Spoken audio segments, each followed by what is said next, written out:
The coffee cup trembled in Maria Santos's weathered hands as she watched the masked figure push through the glass door of Sunrise Diner, his movements sharp and desperate like a cornered animal.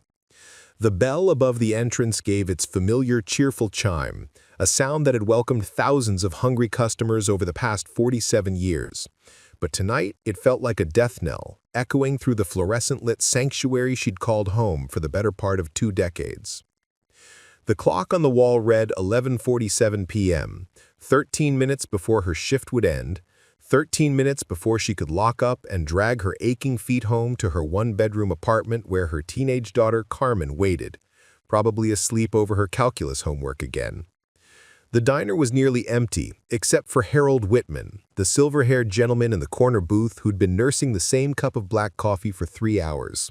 His expensive suit wrinkled from a long day, his tired eyes staring at documents spread across the red vinyl table like fallen leaves.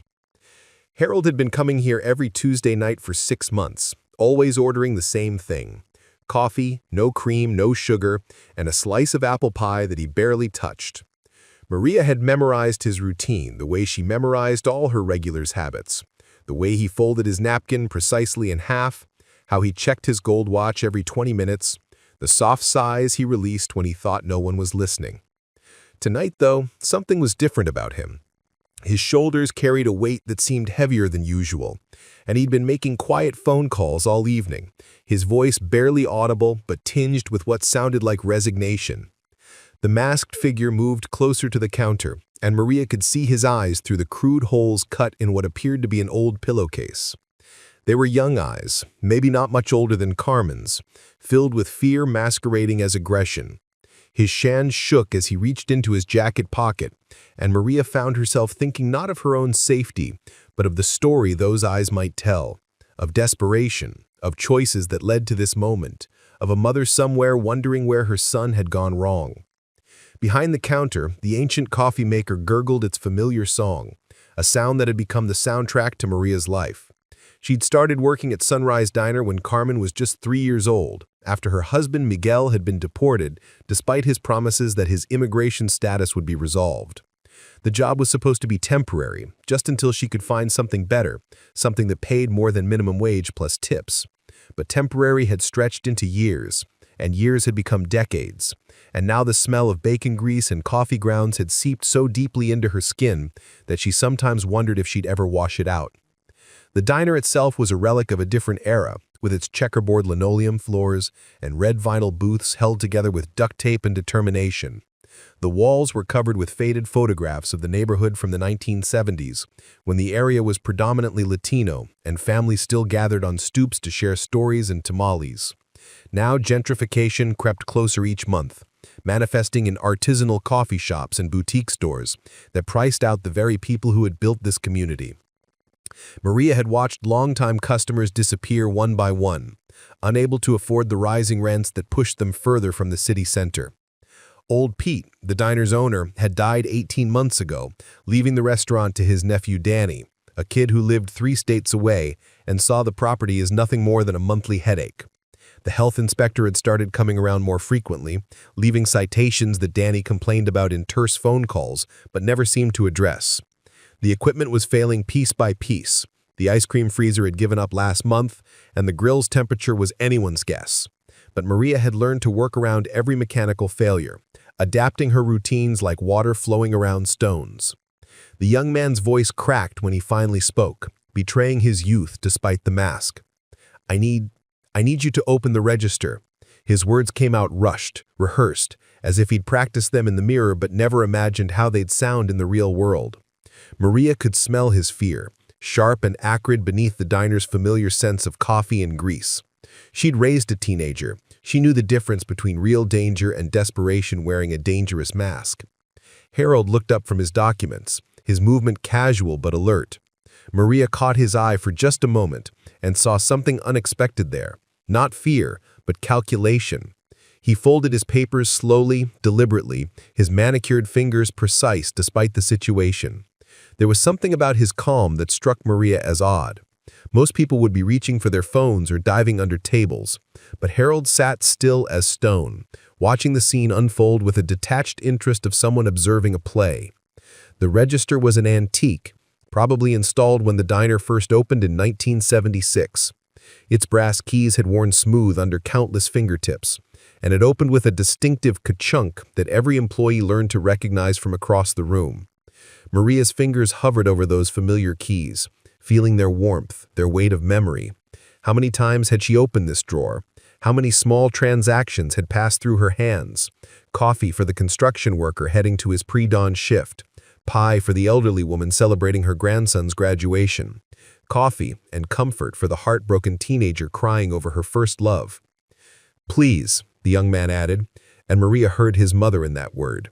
Someone had raised this boy to say please, to remember his manners even in desperation. She thought of Carmen, who would be applying to colleges next year, whose guidance counselor had mentioned scholarships and opportunities, but also warned about the costs that even scholarships couldn't cover. How far might Maria herself go if Carmen's future hung in the balance?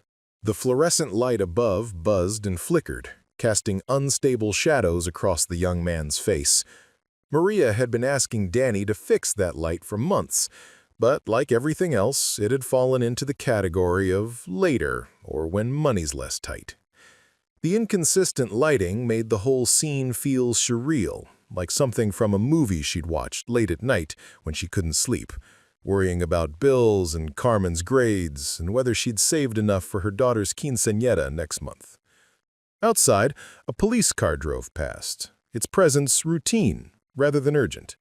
Officer Rodriguez, making his usual rounds through the neighborhood. Maria had served him coffee countless times, knew he preferred 2 sugars, and always left a $1 tip, even on 50-cent refills.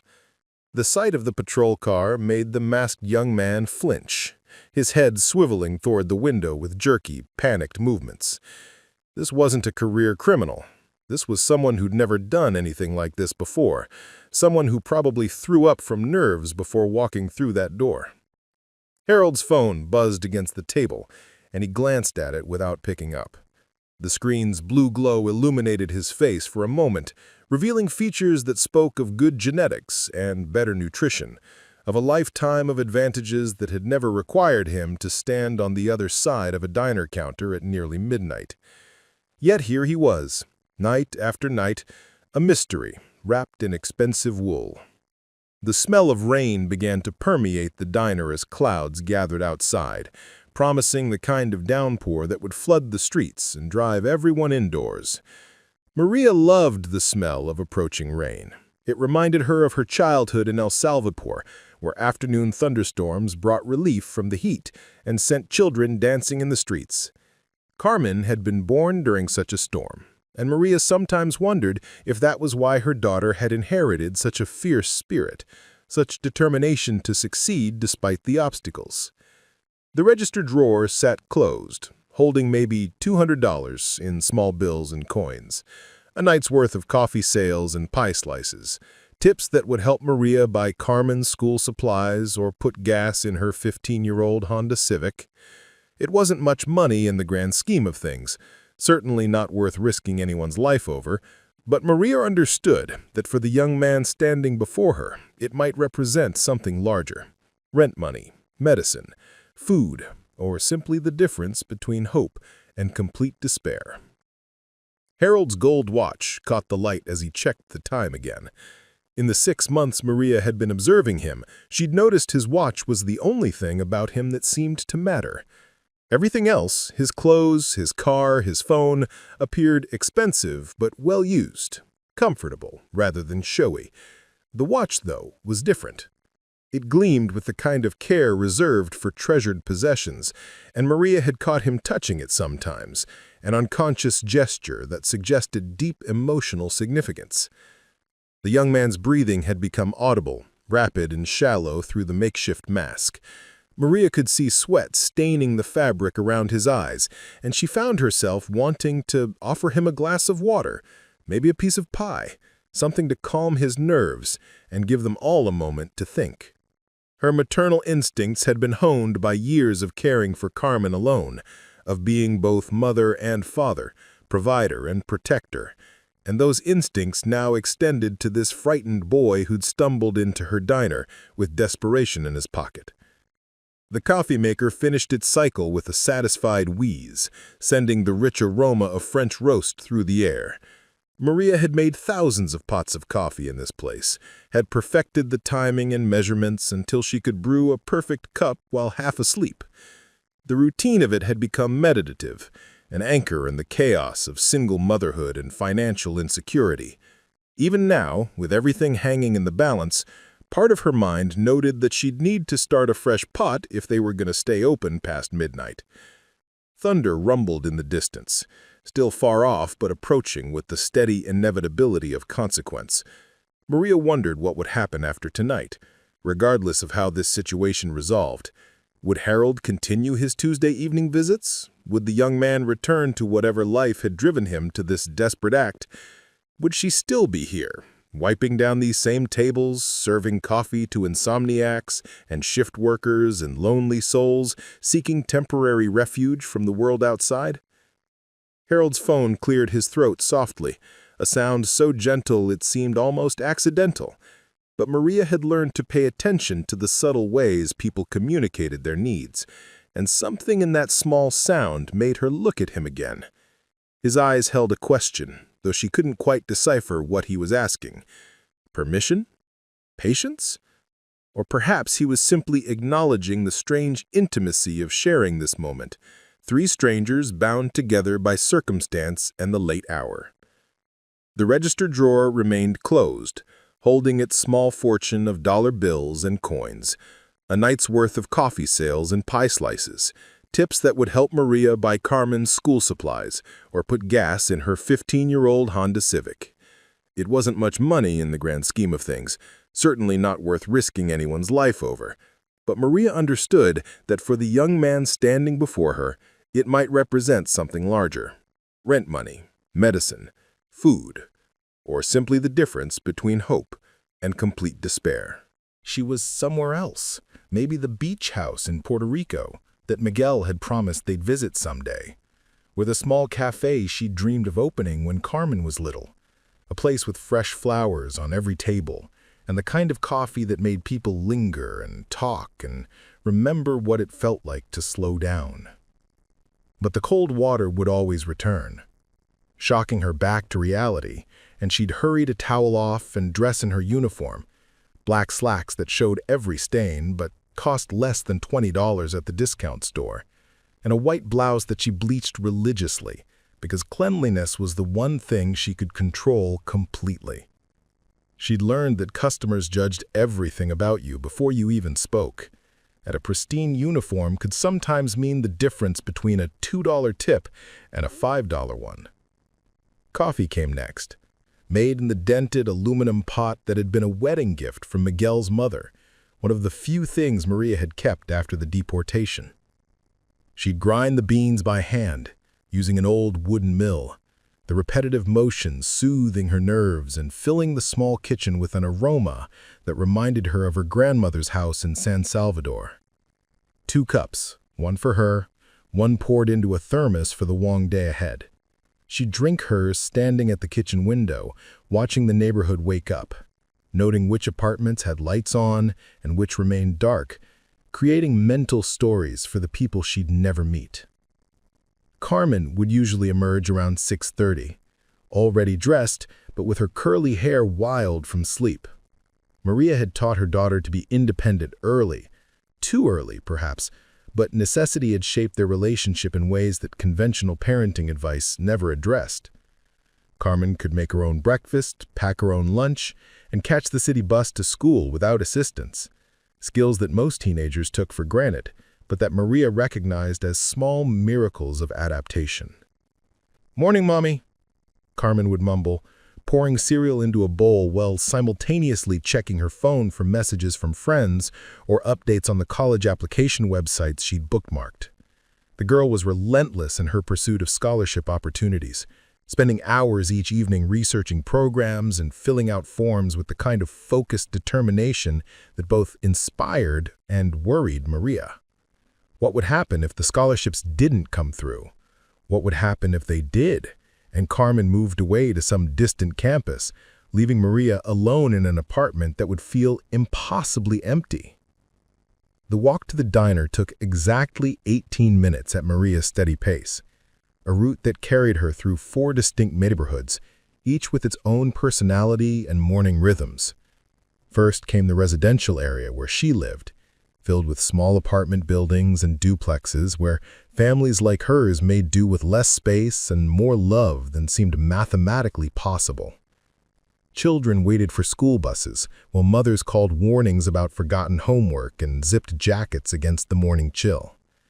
Then came the transitional zone, where check-cashing businesses and discount stores stood next to trendy breakfast spots and yoga studios, the old neighborhood slowly giving way to something shinier and more expensive.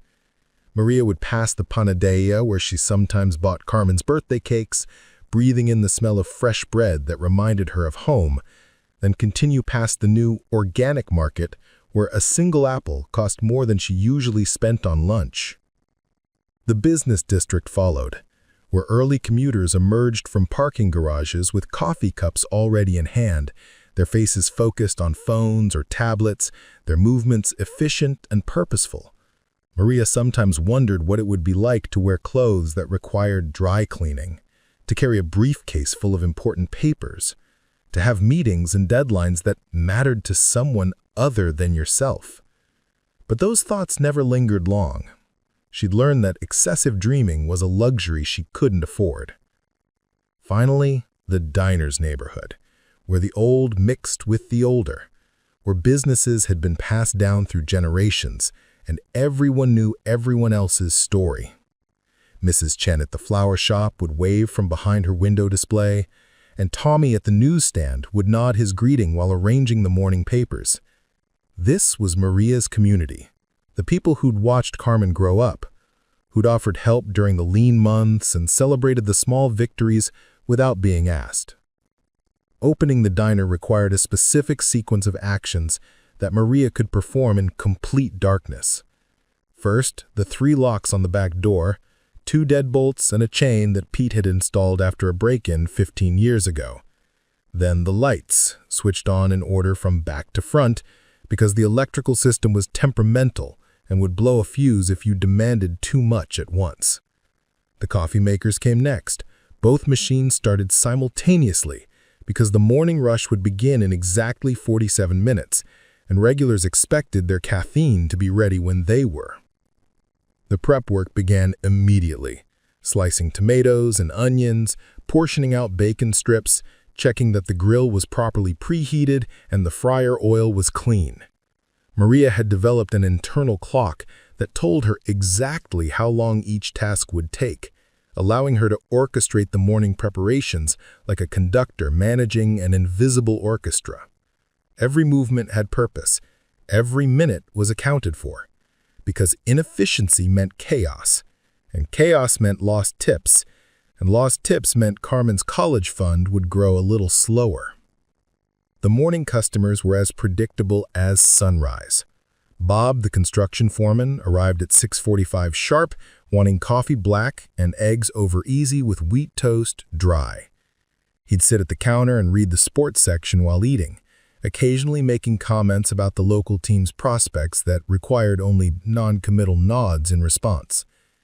Mrs. Rodriguez came in at 7:15, ordering chamomile tea and a blueberry muffin that she'd pick apart while talking about her grandchildren's achievements or her concerns about the neighborhood changing too fast.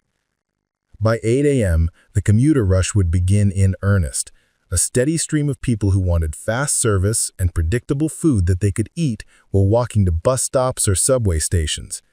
Maria had memorized dozens of orders and faces, creating small moments of human connection in the midst of transactional efficiency. "Good morning, Mr. Patterson. Your usual? How's your mother feeling today, Sandra?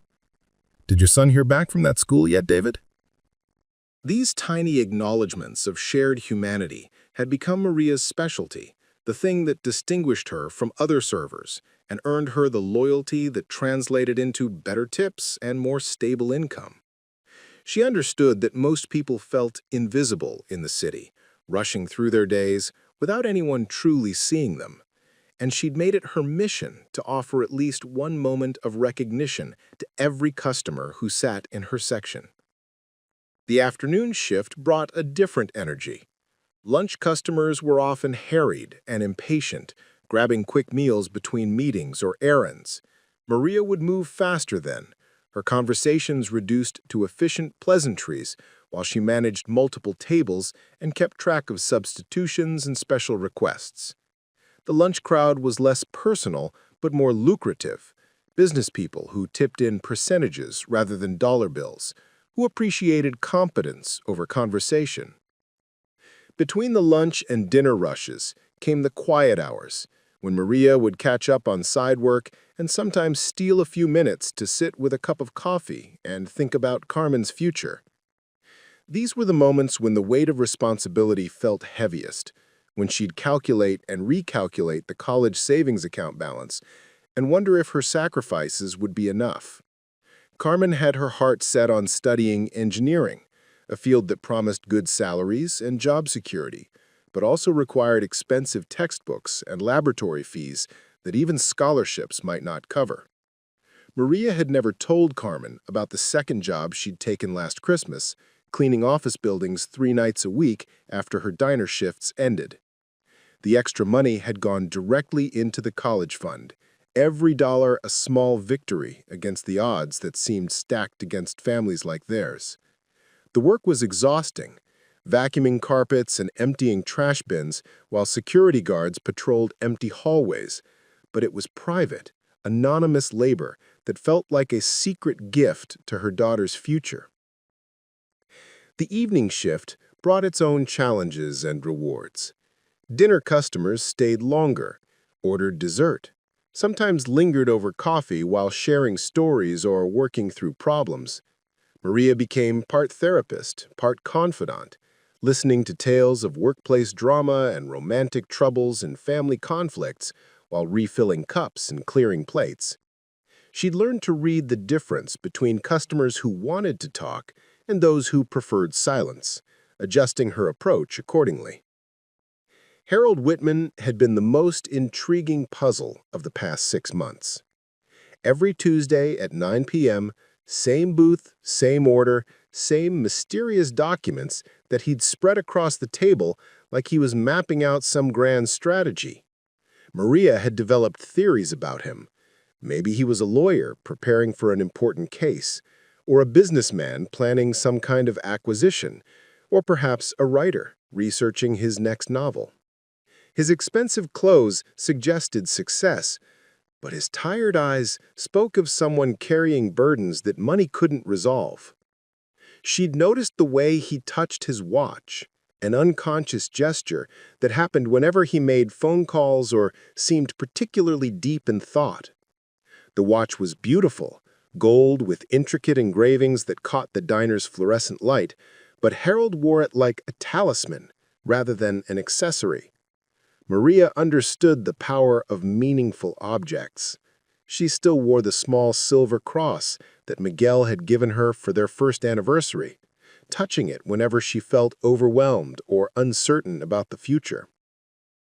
The strangest thing about Harold was how he fit into the diner's ecosystem. Regular customers usually fell into predictable patterns. They sat in the same sections, ordered familiar items, established relationships with their preferred servers. But Harold remained an enigma, polite but distant, generous with his tips but sparse with personal details. Maria had tried engaging him in conversation several times, but he'd deflected her questions with the skill of someone accustomed to maintaining privacy. Tonight felt different, though. Harold had arrived earlier than usual, and instead of his typical calm demeanor, he seemed agitated, distracted. His phone had been buzzing constantly, and she'd overheard fragments of conversations that sounded tense, urgent. Something was happening in Harold's carefully controlled world, some crisis that had driven him to seek refuge in the familiar routine of Tuesday night coffee and untouched pie.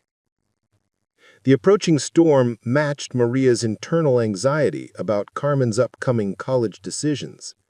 The deadline for scholarship applications was next week, and despite her daughter's impressive grades and extracurricular activities, the competition was fierce. Maria had spent hours researching programs and requirements, helping Carmen craft essays that showcased her intelligence and determination without revealing too much about their financial struggles. Pride was important in their family. They'd accept help when necessary, but they'd never beg or present themselves as charity cases. As the evening progressed towards its usual quiet conclusion, Maria found herself thinking about choices and consequences, about the moments that define a person's trajectory through life. Had she made the right decision to stay in the city after Miguel's deportation? Should she have taken Carmen and followed him to Mexico, starting over in a place that was foreign to her despite her heritage? Had her determination to provide stability for her daughter's education been worth the years of separation from the man she had married, the partner she had chosen to build a life with? The register drawer held more than money.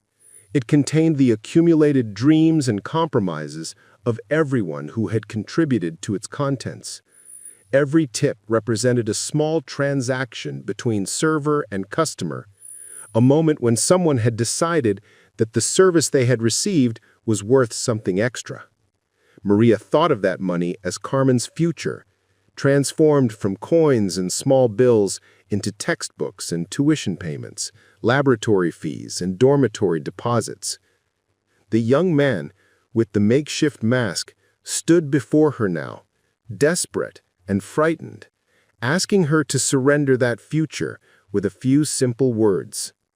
But Maria had spent 18 years learning that nothing was ever as simple as it appeared, that every person carried stories that might justify or explain their actions if you took the time to listen carefully enough.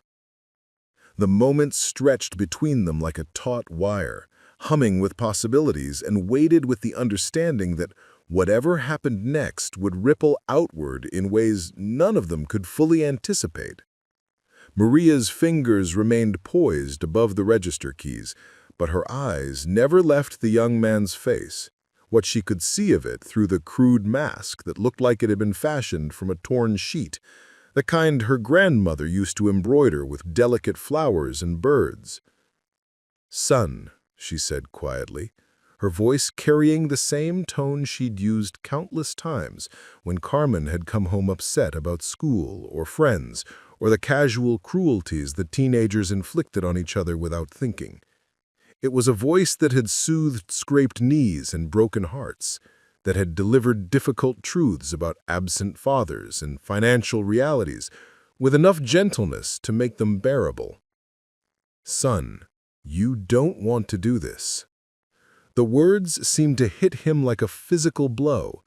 His shoulders jerked backward, and Maria could see his eyes widen behind the mask, pupils dilated with adrenaline and something that might have been relief at being seen as human rather than threat.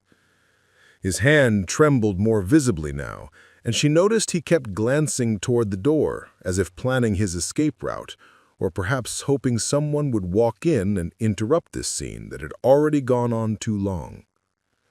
Harold shifted in his booth, the leather of his shoes squeaking against the vinyl seat. When Maria looked his way, she saw him slide something across the table, not hiding it exactly, but positioning it where she could see clearly. It was a business card, cream-colored with elegant black lettering, but from her angle behind the counter, she couldn't make out the details. What struck her was the deliberate nature of the gesture, as if Harold was providing information for later use. "I need the money," the young man said, his voice cracking on the last word. "I need it tonight. My sister's sick, and I can't wait anymore." The explanation tumbled out in fragments, each piece revealing a story that Maria recognized from her own sleepless nights, the panic of watching someone you love suffer while feeling powerless to help, the arithmetic of desperation that made dangerous choices seem reasonable. Maria stepped back from the register, her movement slow and non-threatening, and reached for the coffee pot that had just finished brewing. The familiar weight of it in her hands was grounding, a return to the normal rhythms of service that had defined her adult life. "What's your name?" she asked, beginning to pour coffee into a clean white mug, the steam rising between them like incense. I can't, you can't ask me that." But his voice had lost its edge of command, becoming instead the voice of a boy who'd never learned how to be dangerous convincingly. Maria had served enough teenagers to recognize the difference between genuine threat and desperate performance, and this young man was clearly performing for an audience of his own fear. "I'm Maria," she continued, sliding the mug across the counter toward him. "I've been working here for 18 years, and I've seen a lot of people come through that door, at all hours of the night.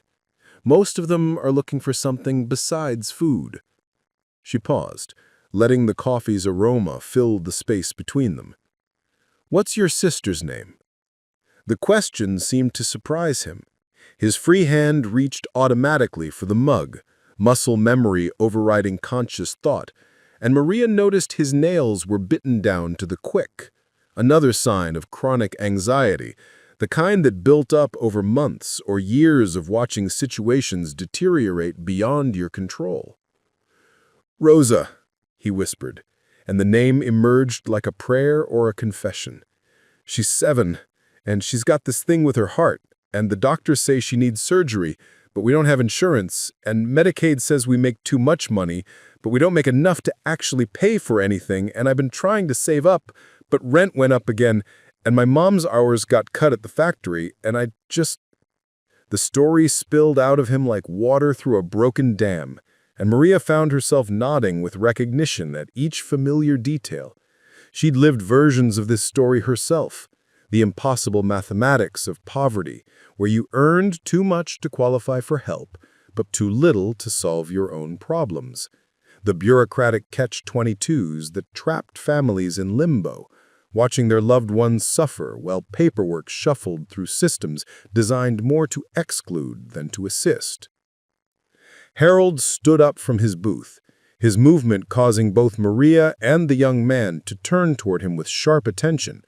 But instead of approaching the counter, Harold walked to the jukebox in the corner, an ancient Wurlitzer that hadn't worked properly in years. He fed quarters into the slot and made selections with the careful deliberation of someone choosing music for a specific purpose. The first song that emerged was unexpected, not the classic rock or country that typically filled the diner's evening atmosphere, but something softer, more contemplative. Maria recognized it as one of the instrumental pieces that sometimes played during the early morning hours when the diner was empty except for her and her thoughts. The music seemed to change the quality of light in the room, making the harsh fluorescence feel warmer, more forgiving. "How old are you?" Maria asked the young man, whose name she still didn't know, but who had somehow become connected to her through the simple act of sharing his sister's story. She'd served coffee for thousands of strangers over the years, but there was something about this particular moment that felt different, more significant than a routine transaction. 19, he said, and Maria felt her heart clench with maternal recognition. Carmen's age exactly. Another teenager trying to navigate an adult world that had failed to provide clear instructions or reliable safety nets.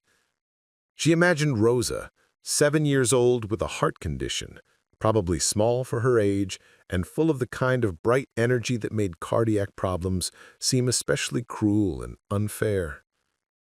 "Where do you go to school?" she continued, establishing the rhythm of normal conversation, the kind of interaction that happened across diner counters every day throughout the city.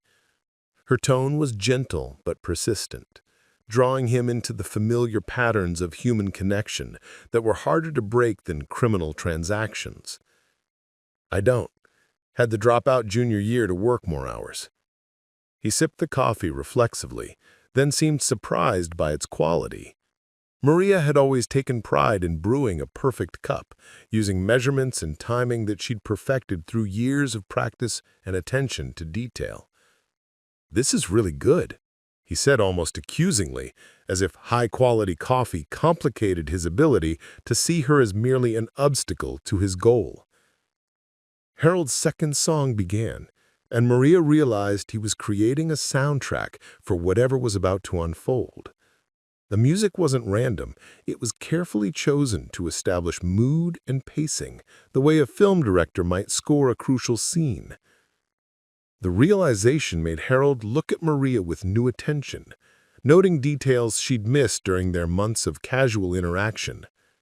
His suit was expensive but not flashy, the kind worn by people who had money but didn't need to advertise it.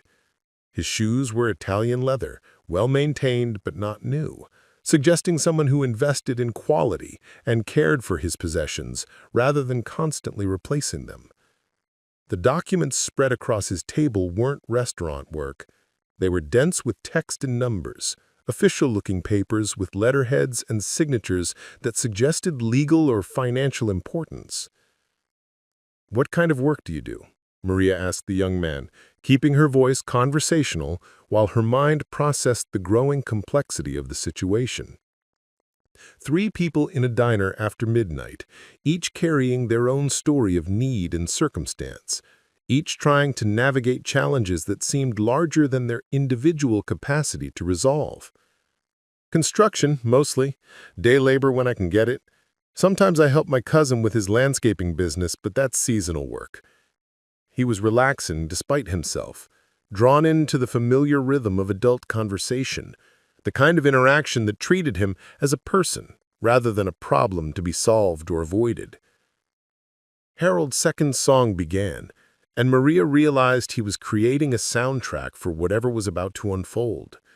The music wasn't random, it was carefully chosen to establish mood and pacing, the way a film director might score a crucial scene. The realization made Harold look at Maria with new attention, noting details she'd missed during their months of casual interaction. His suit was expensive, but not flashy, the kind worn by people who had money but didn't need to advertise it. His shoes were Italian leather, well-maintained but not new, suggesting someone who invested in quality and cared for his possessions rather than constantly replacing them. The documents spread across his table weren't restaurant work. They were dense with text and numbers, official-looking papers with letterheads and signatures that suggested legal or financial importance. "What kind of work do you do?" Maria asked the young man, keeping her voice conversational while her mind processed the growing complexity of the situation. Three people in a diner after midnight, each carrying their own story of need and circumstance, each trying to navigate challenges that seemed larger than their individual capacity to resolve. "Construction, mostly. Day labor when I can get it. Sometimes I help my cousin with his landscaping business, but that's seasonal work." He was relaxing despite himself, drawn into the familiar rhythm of adult conversation, the kind of interaction that treated him as a person rather than a problem to be solved or avoided. Harold approached the counter now, his movement calm and deliberate. He placed the business card Maria had noticed earlier on the counter between her and the young man, positioning it where both could see clearly. The card was elegant in its simplicity. Harold Whitman, CEO, Whitman Development Corporation, printed in understated font beneath a small architectural logo. "Maria," Harold said, and his voice carried an authority that had been hidden during his months of quiet Tuesday evening visits. "This young man is facing exactly the kind of situation my company was founded to address." He turned to the masked figure, his tone shifting to include both of them in the conversation. "What's your full name, son?" The young man looked between Maria and Harold, confusion replacing desperation in his expression. The situation had moved beyond his prepared script into territory where conversation and connection mattered more than threats and demands. David Morales." David Morales, Harold repeated, as if testing the sound of the name. And your sister Rosa needs heart surgery? Do you know which specific procedure? The question was professional, clinical, but delivered with genuine interest rather than detached curiosity. David pulled the makeshift mask away from his face, revealing features that confirmed Maria's assessment of his youth. He had the kind of face that belonged in college classrooms, not diner robberies. Intelligent eyes, strong jawline, the residual softness that would disappear over the next few years as adult responsibilities carved away childhood's last traces. The doctors call it a septal defect. They say they need to patch a hole in her heart, and they say if they don't do it soon, it could cause permanent damage to her lungs. Harold nodded thoughtfully, and Maria saw him glance at his gold watch, not checking the time but touching it in that unconscious gesture she'd observed so many times during weekly visits. That's typically a routine procedure with excellent success rates. The challenge is always the financial aspect, especially for families without comprehensive insurance coverage. The conversation had transformed completely from its original trajectory. What had begun as a robbery attempt had become something closer to a job interview or a consultation. Three adults discussing a serious problem that required adult solutions. Maria found herself stepping back slightly, recognizing that her role was shifting from victim to witness, possibly even facilitator. David's posture had changed as well. The desperate aggression had been replaced by cautious hope, the kind that emerged when someone who had been fighting alone suddenly encountered the possibility of assistance. His hands no longer shook, and he'd moved the coffee mug closer to his body, claiming space at the counter as if he belonged there. "Why are you helping?" David asked, the question directed toward both Harold and Maria. "You don't know me. You don't owe me anything." Harold's smile was slight but genuine. "Sometimes the right people find themselves in the same place at the right time," he said. "And sometimes that's not accident." He gestured toward the booth where he'd been sitting, indicating the documents spread across the table. "I've been coming here for months trying to make a decision about my company's future. Tonight was supposed to be the night I finalized some very difficult paperwork." Maria felt the pieces of a larger puzzle beginning to shift into focus. Harold's regular visits, his tired demeanor, the weight he'd seemed to carry during recent weeks, it all suggested someone facing a major life transition, possibly retirement or the sale of his business.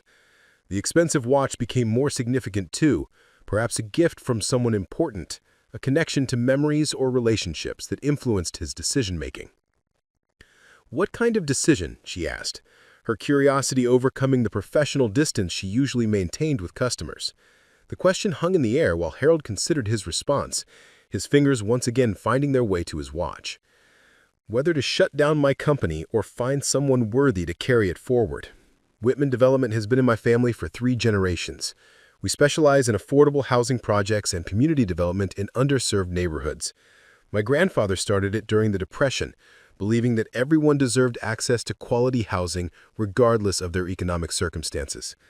David had set down his coffee cup and was listening with the focused attention of someone hearing information that might change his life.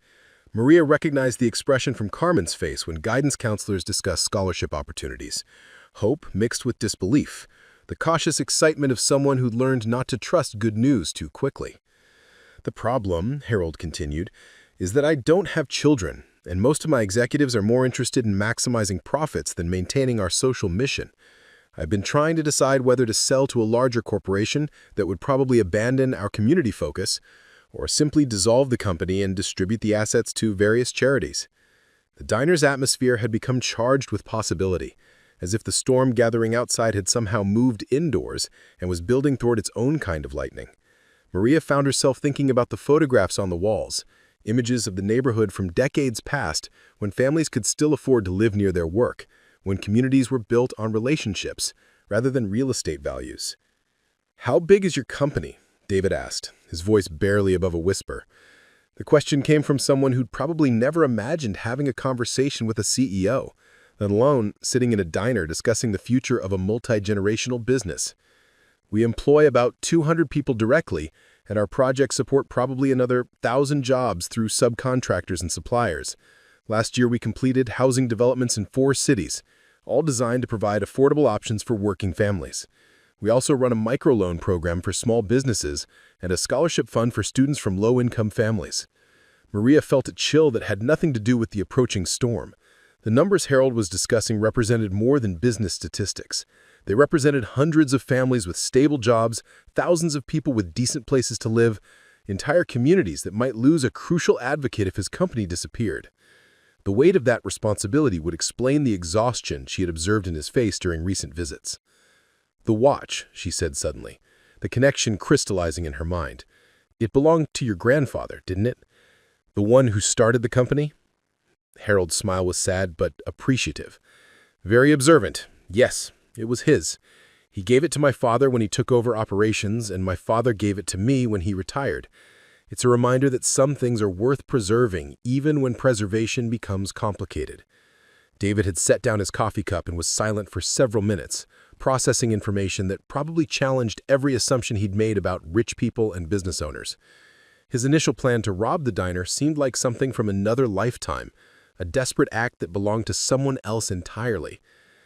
"I don't understand why you're telling us this," David said finally. "Because," Harold said, reaching into his jacket pocket and withdrawing a checkbook, "I've been looking for a sign that there are still people worth taking risks for. Young people who understand both responsibility and sacrifice, who would use opportunities wisely rather than squander them." The checkbook was old-fashioned, the kind with duplicate pages that created carbon copies of every transaction. Harold opened it carefully, revealing neat handwriting and meticulous record-keeping. Maria had rarely seen anyone write actual checks anymore. Most transactions happened electronically, reducing human interaction to electronic transfers and automatic payments. "How much does Rosa's surgery cost?" Harold asked, his pen poised above the blank check. David's eyes widened, and Maria could see him struggling to process the question. "The estimate was $37,000, he said slowly. "But that doesn't include the follow-up care or the medication she'll need afterward. And if there are complications—" Harold began writing, his handwriting flowing across the check with practiced ease. The sound of pen on paper seemed amplified in the diner's quiet atmosphere, each stroke carrying weight and intention. When he finished, he tore the check carefully along the perforated edge and placed it on the counter between them. Maria leaned forward to read the amount and felt her breath catch in her throat. $50,000, written out in Harold's careful script, with "Rosa Morales, medical expenses," noted in the memo line.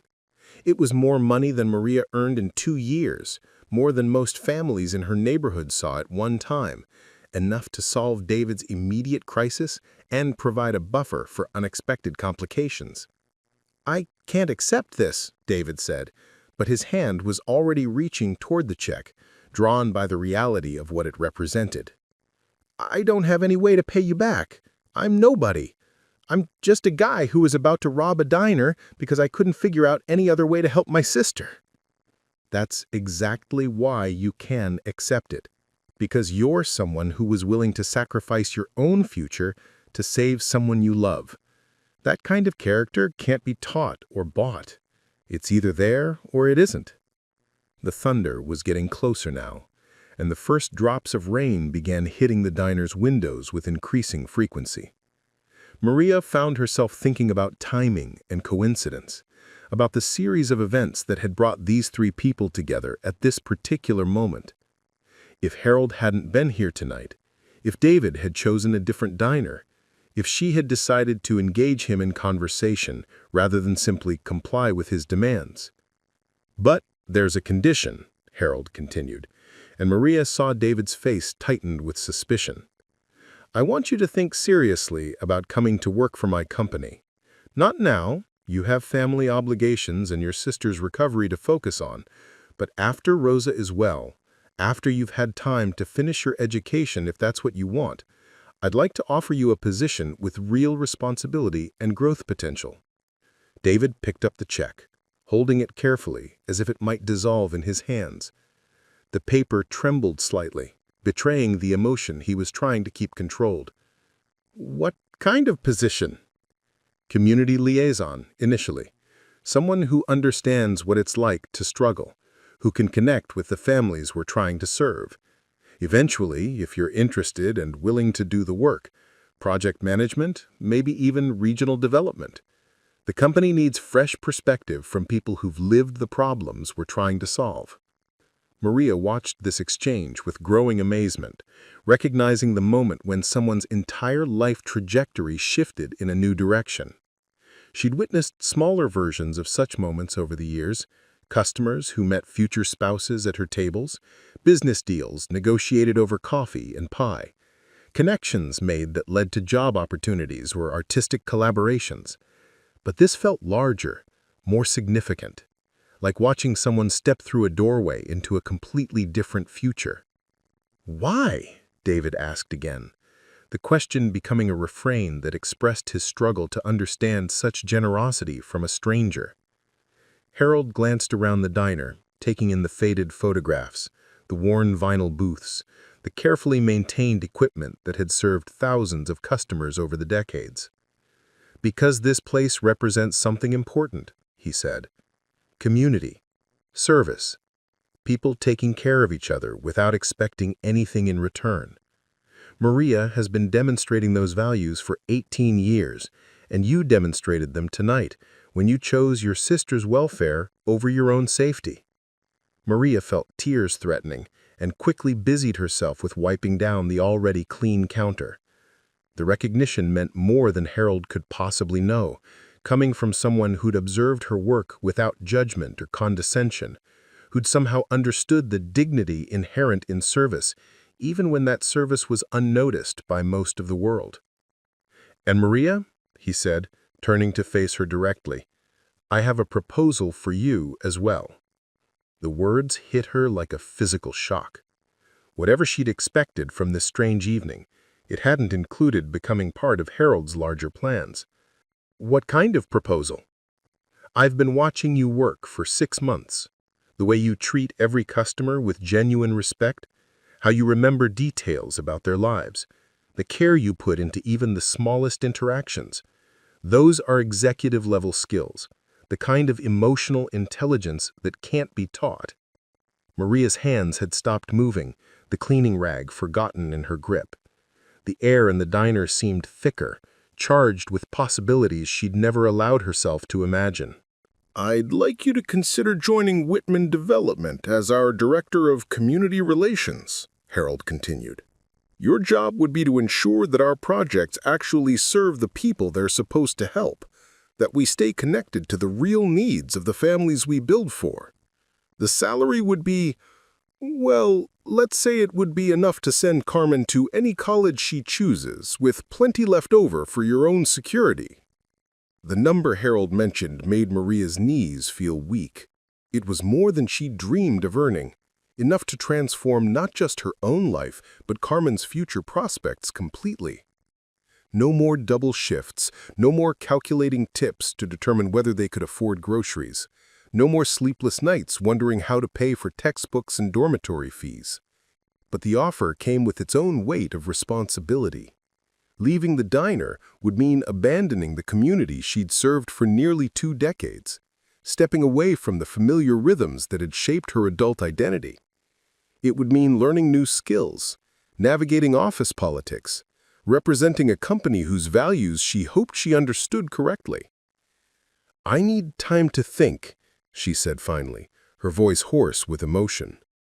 "Of course," Harold replied. "Take all the time you need. The offer stands indefinitely." Outside, the storm had arrived in earnest, rain drumming against the windows with increasing intensity. The sound provided a backdrop to the silence that settled over the three of them, each processing the evening's unexpected developments in their own way. David folded the check carefully and placed it in his shirt pocket, close to his heart. "Rosa's gonna be okay," he said, more to himself than to the others. "She's actually going to be okay." Maria looked at Harold's business card, still lying on the counter where he'd placed it. The elegant lettering seemed to shimmer under the fluorescent lights, promising a future she'd never dared to envision. Director of Community Relations. The title carried weight and respect, the kind of professional identity she'd only observed from a distance. The coffee had grown cold in David's mug, but he picked it up anyway, holding it like a talisman. "My mom's not going to believe this. She's been working 3 jobs trying to save money for Rose's surgery, and now she can focus on being Rose's mother instead of her financial provider," Harold said gently. "Sometimes the most important gift you can give someone is the freedom to be who they're supposed to be, rather than who circumstances force them to become." The words resonated with Maria's deepest hopes for Carmen. Her dream that her daughter would have choices beyond survival, opportunities to pursue interests and talents rather than simply seeking the most reliable paycheck. The scholarship applications suddenly seemed less crucial, though still important. Carmen would have options regardless of which programs accepted her, security that would allow her to choose based on fit and interest rather than financial necessity. "What happens now?" David asked, looking between Harold and Maria as if they'd become his guides to a world where problems could be solved through generosity rather than desperation. Harold checked his watch one final time, the gesture carrying different meaning now that Maria understood its significance. "Now you go home to your family and start making arrangements for Rose's surgery. I'll have my assistant contact you tomorrow with the details for transferring the funds and connecting you with the best pediatric cardiac specialists in the city." He began gathering the documents from his booth, papers that Maria now realized represented more than business plans. They were blueprints for preserving something valuable, maps for navigating the balance between profit and purpose. The decision he'd been struggling with for months had apparently resolved itself through the evening's unexpected encounter. "And Maria, when you're ready to discuss the position, just call the number on that card. We can start with consultation work, something that would allow you to maintain your current schedule while learning about our operations. No pressure, no timeline, just an opportunity whenever you're ready to explore it." The storm outside was reaching its peak, lightning illuminating the diner's interior with brief, dramatic flashes. But inside, despite the chaos of weather and emotion, Maria felt a strange sense of peace settling over her. The evening had begun with routine and crisis. It was ending with transformation and hope. David stood to leave, moving carefully as if sudden movements might shatter the fragile miracle he'd stumbled into. "Thank you," he said, the inadequate but sincere words. "Both of you. I don't know how to." "You don't need to know how. Just take care of Rosa and remember this feeling when you have the chance to help someone else." Harold nodded his agreement, then surprised them both by extending his hand for a formal handshake. "Partners," he said, including both of them in the word.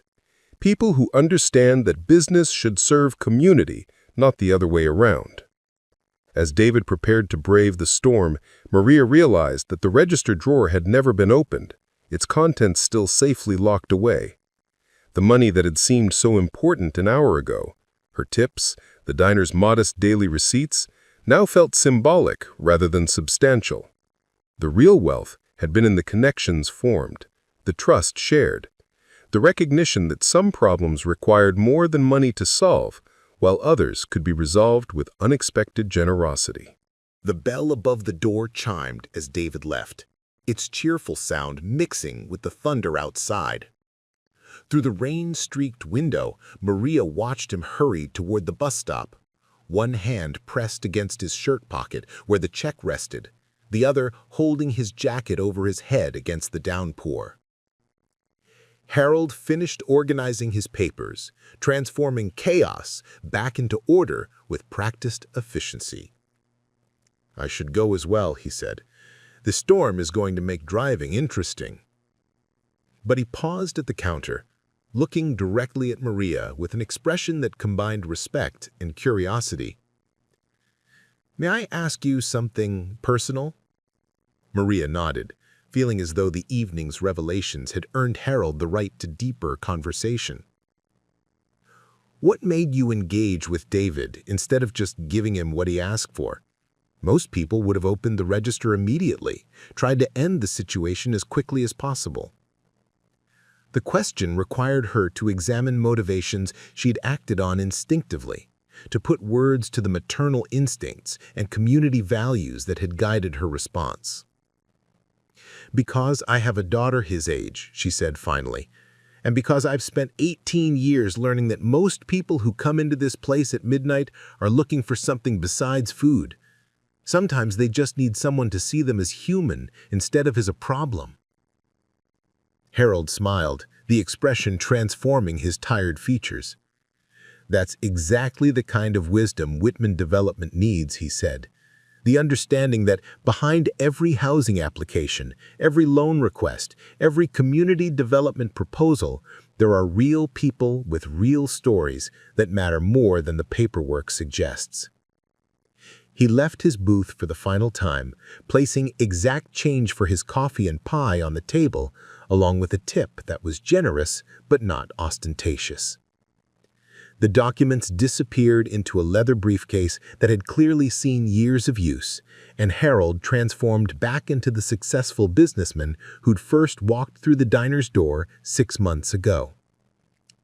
"I'll see you next Tuesday?" Maria asked, uncertain whether their relationship would continue in its familiar pattern or evolve into something entirely different. "Actually," Harold said, pausing at the door, "I think Tuesday nights might be free now. I've got some plans to make." The door closed behind him with its familiar chime, leaving Maria alone in the diner as the storm raged outside. She stood surrounded by the detritus of an ordinary evening, coffee cups and pie plates, newspapers and napkins. But everything felt different now, charged with possibility and promise. The register drawer remained closed, its contents intact, but Maria knew that something more valuable than money had been exchanged tonight. Trust had been given and received, futures had been reshaped, and 3 strangers had discovered that sometimes the most important transactions happened without any money changing hands at all. The next morning arrived with the crisp clarity that always followed major storms, as if the city had been washed clean and reset for new possibilities. Maria woke at her usual 5:15 a.m., but instead of the familiar weight of routine pressing down on her shoulders, she felt something she hadn't experienced in years. Anticipation tinged with genuine excitement rather than anxiety. The events of the previous evening played through her mind like scenes from a vivid dream, except the business card on her nightstand proved that everything had actually happened. Carmen was already awake when Maria emerged from her bedroom, unusual for a daughter who typically had to be coaxed from sleep with the promise of coffee and minimal conversation. But this morning, Carmen sat at their small kitchen table with her laptop open, not working on homework, but scrolling through website after website with focused intensity. "Mommy, do you know anything about a company called Whitman Development Corporation?" The question stopped her in her tracks. She'd planned to tell Carmen about the previous evening's events gradually, finding the right moment to explain how their circumstances might be changing. But Carmen's question suggested that the story was already spreading beyond the confines of the diner. "Why do you ask, mija?" Carmen turned the laptop screen toward her mother, revealing a local news website with a headline that made Maria's breath catch. "Local CEO saves family from medical crisis, offers jobs to diner worker and potential robber." Below the headline was a photograph clearly taken outside the diner, showing Harold shaking hands with David while Maria stood nearby, all 3 of them caught in the moment of connection that had transformed their lives. "This is you, isn't it?" Carmen asked, her voice mixing pride with concern. "You stopped a robbery last night?" Maria sank into the chair across from her daughter, reading the article over Carmen's shoulder while trying to process how quickly their private moment had become public news. The reporter had somehow learned David's full story, his sister's medical needs, his family's financial struggles, his desperate attempt to find money for Rosa's surgery. The article portrayed Harold as a modern-day philanthropist and Maria as a quick-thinking hero who defused a dangerous situation through compassion rather than compliance. "It wasn't really like that," Maria said softly, though as she read the reporter's account, she realized that the basic facts were accurate, even if the dramatic framing made the events seem more extraordinary than they'd felt in the moment. It was just three people talking to each other, trying to figure out how to solve a problem. But Carmen was scrolling down to the comments section, where dozens of people had already responded to the story with messages of support, amazement, and occasional skepticism. Some praised Harold's generosity, others questioned whether the whole thing was a publicity stunt, and many expressed admiration for Maria's courage in treating a potential robber as a human being rather than a threat. "Look at this one," Carmen said, pointing to a comment from someone called Neighborhood Watcher 47. "I've been eating at Sunrise Diner for 15 years, and Maria Santos is exactly the kind of person who would do something like this. She remembers my coffee order, asks about my kids, and treats everyone with respect, regardless of how much money they have. If she's getting a better job, she deserves it."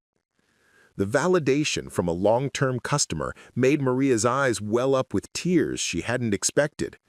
After 18 years of service, she'd never really known whether her efforts to create genuine connections with customers had been noticed or appreciated. The comments suggested that her work had mattered to people in ways she'd never fully realized.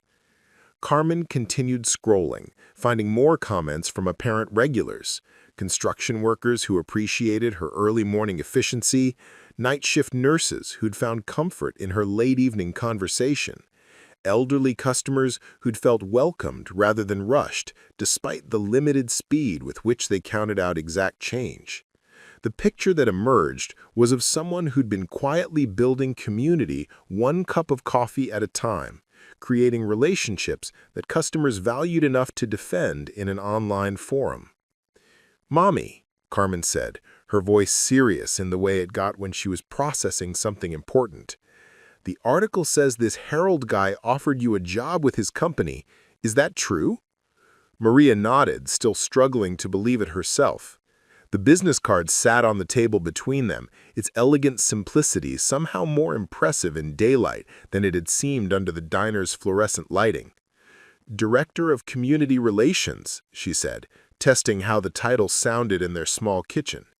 "He wants me to help make sure their housing projects actually serve the people they're supposed to help." Carmen's eyes widened as she absorbed the implications. "What about the diner? What about your regulars? You've been working there since I was little." The questions struck at the heart of Maria's internal conflict. The diner had been more than a job. It had been her anchor, her community, her identity for nearly 2 decades. Leaving would mean abandoning customers who'd become extended family, walking away from a place where she was known and valued, stepping into a professional world where she'd have to prove herself all over again. But it would also mean financial security for Carmen's education, opportunities to influence housing policy for families like their own, a chance to use the skills she'd developed through years of customer service in ways that could create broader social impact. The salary Harold had mentioned would transform their lives completely, providing not just stability but the luxury of choice. "I don't know yet," Maria admitted. "It's a big decision. Maybe I could do both for a while, learn about the company while keeping my shifts at the diner." Carmen stood up and poured coffee for both of them, the role reversal feeling natural despite its rarity. "Mommy, you've spent 18 years taking care of other people, me, your customers, probably half the neighborhood. Maybe it's time to let someone take care of you for a change." The wisdom in her daughter's words was humbling. Carmen had grown up watching Maria sacrifice her own ambitions for immediate necessities, choosing stability over opportunity, safety over risk. But maybe modeling constant sacrifice wasn't the lesson Maria wanted to teach. Maybe showing Carmen that it was possible to accept help, to trust in better possibilities, would be more valuable than demonstrating endless endurance. The phone rang, interrupting their conversation with its familiar electronic chirp. Maria answered automatically, expecting a telemarketer or perhaps Danny calling about the diner's schedule. Instead, she heard Harold's voice, warm but businesslike. "Maria, I hope I'm not calling too early. I wanted to check how you're feeling about everything in the light of day." "I'm processing," she said honestly. "Carmen found a news article about last night. I didn't realize anyone knew what happened." Harold's sigh was audible through the phone. "I should have warned you. David called the reporter himself this morning, wanted to make sure the story got told accurately. He was worried that people might misunderstand what happened, might think poorly of you for not immediately complying with his demands." The explanation made sense, and Maria felt a surge of protective pride for David. Even in the midst of his own life-changing experience, he'd thought about how the events might affect her reputation, taking initiative to ensure the narrative portrayed her actions in a positive light. "Actually," Harold continued, "David's call to the reporter is part of why I'm calling you. The publicity has generated some interesting opportunities that might influence your decision about joining the company." Maria felt Carmen lean closer, trying to hear both sides of the conversation. The morning was accumulating revelations faster than she could process them individually. "What kind of opportunities?" "3 other local business owners have called this morning, wanting to discuss community partnership programs. A foundation that focuses on worker advancement has inquired about funding educational programs for our employees. And the mayor's office wants to schedule a meeting about expanding our affordable housing initiatives." The implications were staggering. Harold was describing the kind of attention and support that could transform a single company's community impact into a broader movement for social change. Maria would be joining not just a business, but a platform for advocacy and systemic improvement. "But more importantly," Harold continued, "I've been thinking about your concern regarding leaving the diner. What if we could find a way to preserve what you've built there while expanding its impact?" Carmen grabbed Maria's arm, her excitement palpable even through the partial conversation she was overhearing. The possibility that her mother's new opportunity might somehow incorporate rather than replace her existing community connections would resolve the major conflict that had been troubling them both. "What do you mean?" "Whitman Development owns several commercial properties that we lease to community-focused businesses. What if we purchased the diner from Danny, I suspect he'd be willing to sell, and transformed it into a model for how food service can support neighborhood development? You could maintain your connections with regular customers while also using the space for community meetings, job training programs, small business development workshops." The vision Harold was describing was breathtaking in its scope and sensitivity. Instead of choosing between her old life and new opportunities, she could potentially integrate them in ways that preserve the diner's community function while expanding its social impact. The regular customers would keep their familiar gathering place, but the space could also serve families looking for housing assistance, workers seeking job training, students needing quiet study space. We'd need to renovate, of course, upgrade the equipment, expand the seating area, maybe add a small conference room. But the basic character would remain the same. A place where people feel welcome, regardless of their economic circumstances. Where conversation and community matter more than profit margins. Maria found herself nodding, even though Harold couldn't see her response. The plan addressed every concern she had about leaving the diner while offering possibilities she'd never imagined. Carmen was practically bouncing in her chair, clearly following enough of the conversation to understand that their lives were about to change in exclusively positive ways. "And David?" Maria asked, remembering the young man whose crisis had initiated the previous evening's chain of events. "He's already enrolled in our management training program. Rosa's surgery is scheduled for next week at Children's Hospital, the best pediatric cardiac unit in the state. David will be able to take time off for her recovery, then start his education with us while earning a salary that supports his family." The symmetry was almost too perfect to believe. 3 people who'd met in crisis were all finding paths toward stability and purpose. Their futures interlinked through Harold's vision of business as a force for community development rather than simply profit generation. I need to see the diner. I need to talk to the customers, understand how they'd feel about changes." "Of course," Harold agreed. "Take all the time you need. But, Maria, I want you to know that whether you accept the position or not, the diner project is going to happen. We'll find qualified managers to run it, but having you involved would ensure that the transition preserves what makes the place special." After ending the call, Maria sat in her kitchen staring at the business card while Carmen read the news article aloud, her voice growing more excited with each paragraph. The story portrayed all three participants as heroes of different types: Harold as the generous benefactor, David as the devoted brother, and Maria as the wise mediator who'd transformed potential violence into mutual aid. But the article also raised broader social issues: the healthcare system that forced families into debt for essential medical treatment, the economic pressures that drove good people toward desperate choices, and the disconnect between successful businesses and the communities where they operated. The reporter had positioned their encounter as an example of what became possible when people chose to see each other's humanity, rather than focusing on differences in circumstance. "Mommy," Carmen said when she finished reading, "I'm proud of you. Not just for last night, but for 18 years of treating people right even when they couldn't pay you back for it.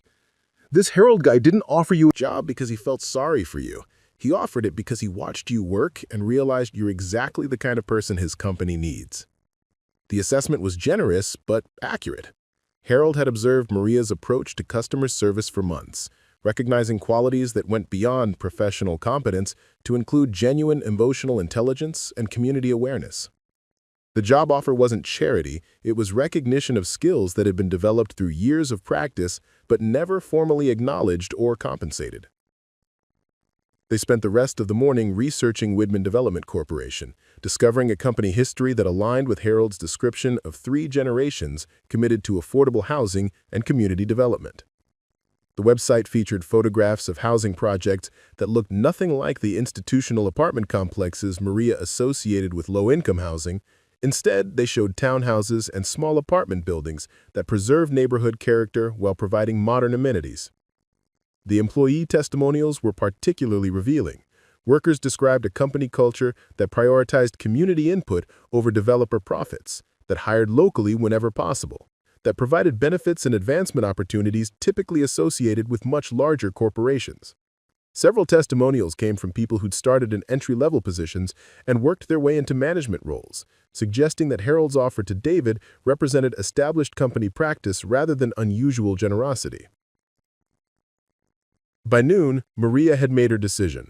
She would accept Harold's offer, but with a modification that reflected her own understanding of community needs.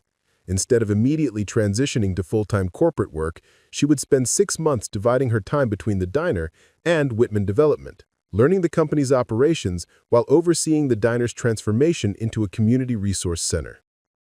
The arrangement would allow her to maintain relationships with regular customers while gradually introducing them to new possibilities for housing assistance, job training, and small business development.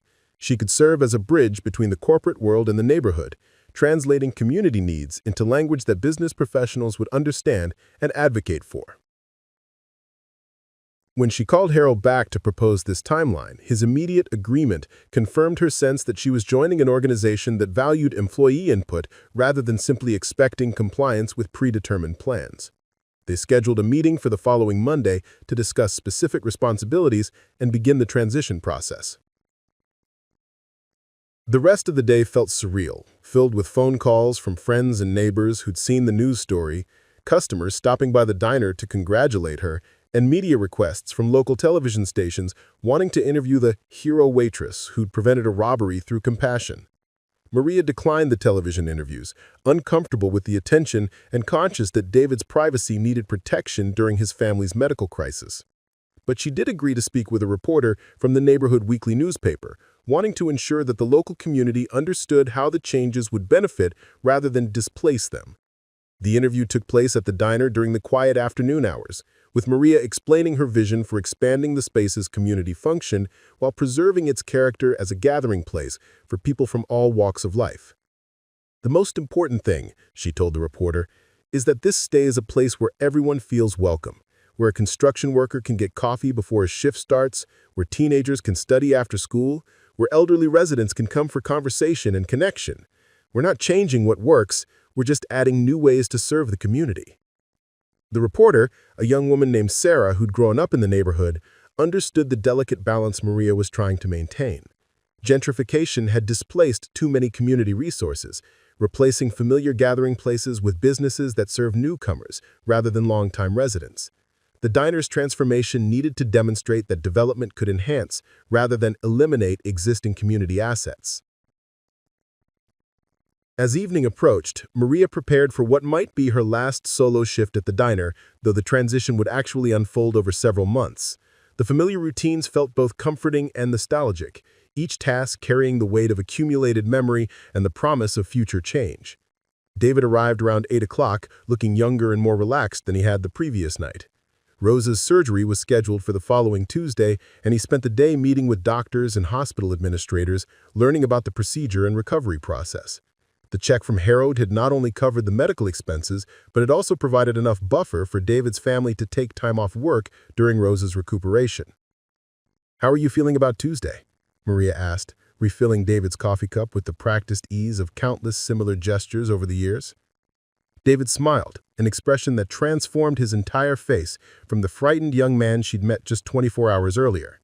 "Nervous, but good nervous. The doctors say the surgery should take about 3 hours, and Rosa will be in recovery for maybe a week. My mom keeps crying, happy tears, she says, but I think she still can't believe it's really happening." Harold arrived at his usual time, sliding into the corner booth that had become his temporary office over the past 6 months. But tonight, instead of spreading documents across the table, he simply ordered coffee and sat quietly, observing the familiar rhythms of the diner with the satisfaction of someone watching a plan come together. "Have you told Rosa about the surgery?" Maria asked David, setting a slice of apple pie in front of Harold without being asked. "We told her yesterday. She's excited because the doctor said she'll be able to run and play like other kids when she heals. She's been drawing pictures of herself on a soccer team." David's voice caught slightly. "She's never been able to play sports before because she gets tired too easily." The simple image of a 7-year-old dreaming of playing soccer crystallized everything that had brought them to this moment. Rosa's drawings, her innocent excitement about possibilities that had seemed impossible just days ago, represented the ripple effects of Harold's generosity extending far beyond medical bills into the realm of childhood dreams and future aspirations. "The training program starts next month," Harold said, addressing David but including Maria in the conversation. "You'll spend mornings in classroom sessions, learning about construction management, community development principles, and basic business operations. Afternoons will be hands-on work with our project teams, so you can see how theory translates into actual housing construction." David nodded eagerly. "I've been reading the books you recommended.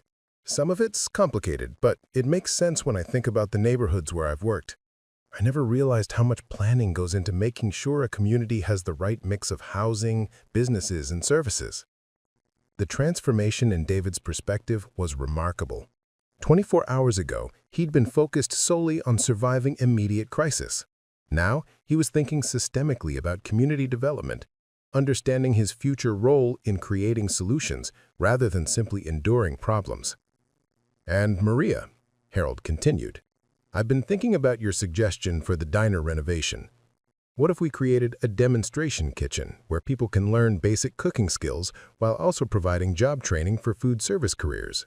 We could partner with the culinary school downtown, offer evening classes for working parents."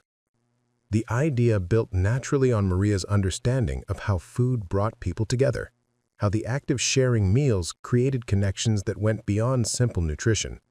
A teaching kitchen would serve multiple purposes: practical skill development, community gathering space, and pathway to employment in the growing food service industry. "Mrs. Rodriguez has been asking about computer classes," Maria said, thinking of her regular customer who struggled with online job applications.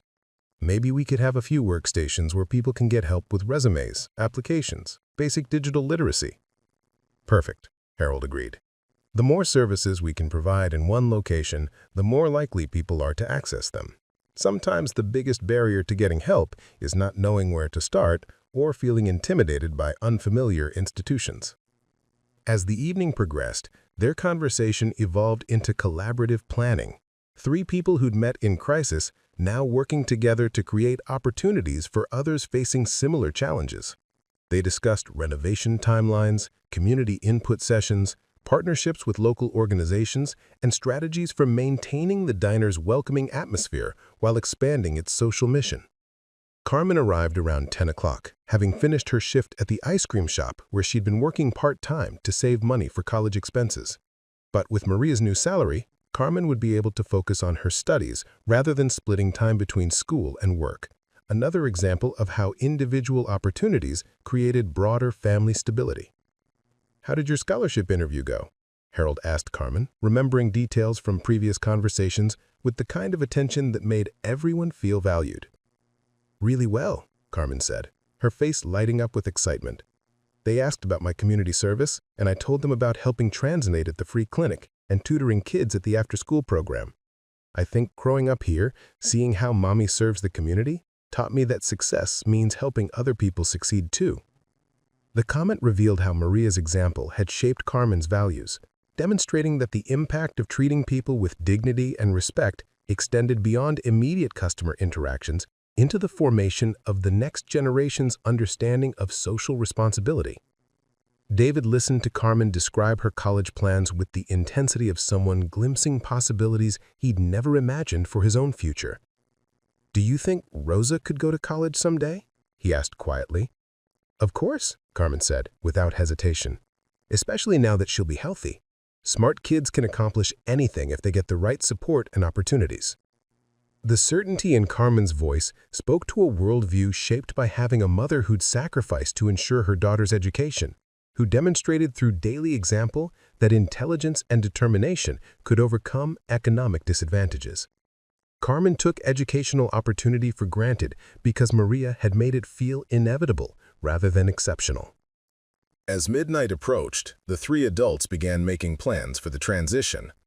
Harold would handle the legal and financial aspects of purchasing the diner from Danny, who'd already expressed enthusiasm about selling to someone who would preserve its community function.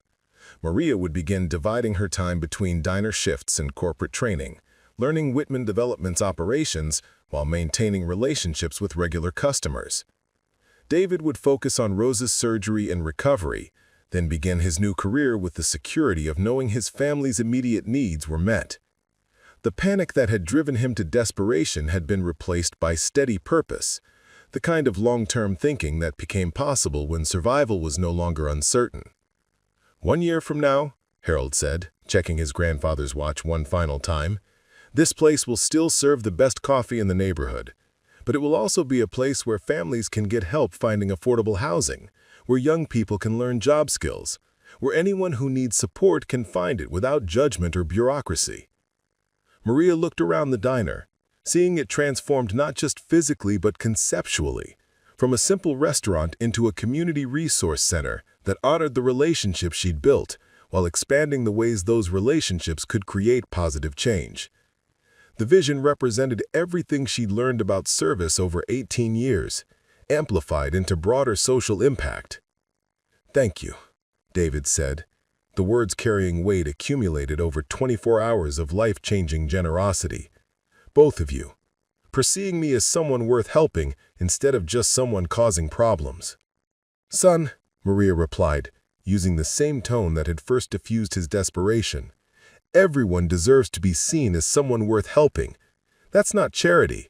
That's just recognizing that we're all connected, that your sister's health matters to our community's well-being."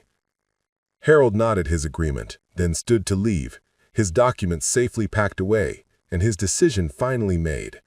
The company would continue, transformed by new leadership that understood both business principles and community needs. 3 generations of family legacy would extend into a 4th generation of broader social impact. As they prepared to lock up for the night, Maria realized that the register drawer, the catalyst for their entire encounter, had never actually been opened during David's visit. The money inside remained exactly as it had been, but everything else had changed completely.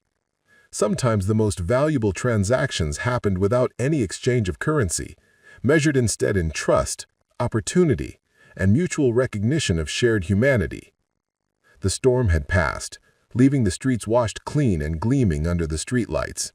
Tomorrow would bring new challenges and possibilities, but tonight had proven that desperate situations could transform into hope when people chose connection over fear, generosity over security, community over individual survival. The bell above the door chimed one final time as they stepped into the clear night air, 3 lives forever changed by a single word: son. Preparing and narrating this type of story took us long efforts and hard work, so if you are enjoying this story, please consider subscribing to our channel.